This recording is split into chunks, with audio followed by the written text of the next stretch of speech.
How do you get a dog to run back to you when you tell them to come?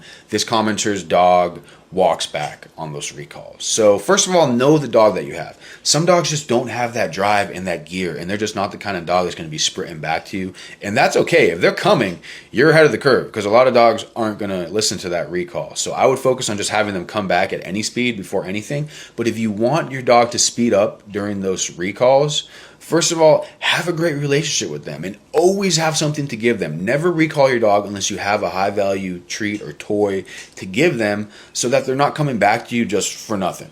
They're not coming back to you just for you to put them into obedience. Coming back to you is always a fun party every single time. Now also, if you do want to get those commands up, it's called adding speed to the commands.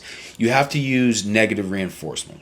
And again, it's not necessary. You need to have a good relationship with that dog, and that dog has to be conditioned and resilient to pressure if you want to even work on speed commands, because you're adding in more stress to get more speed into those. When the most important thing is just having the dog that listens. If they go at a different speed, that's fine. They're listening. That's great. But if you do want to take your training to a next level, you would really need to implement some negative reinforcement to get them to come back. So if you're training on a long leash, you have that attached to a prong collar or a slip lead long line.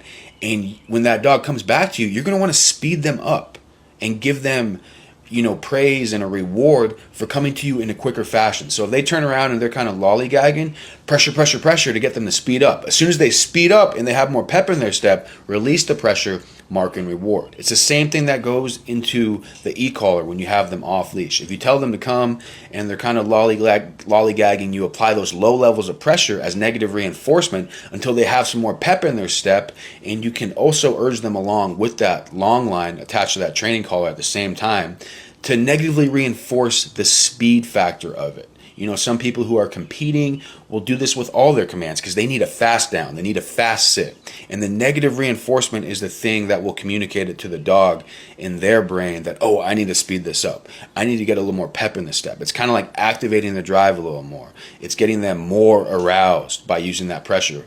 But it is a slippery slope for just the casual dog owner. So it's not something I recommend dabbling in unless you're trying to take your training to the next level, unless you have a reason for your dog to actually be running back to you.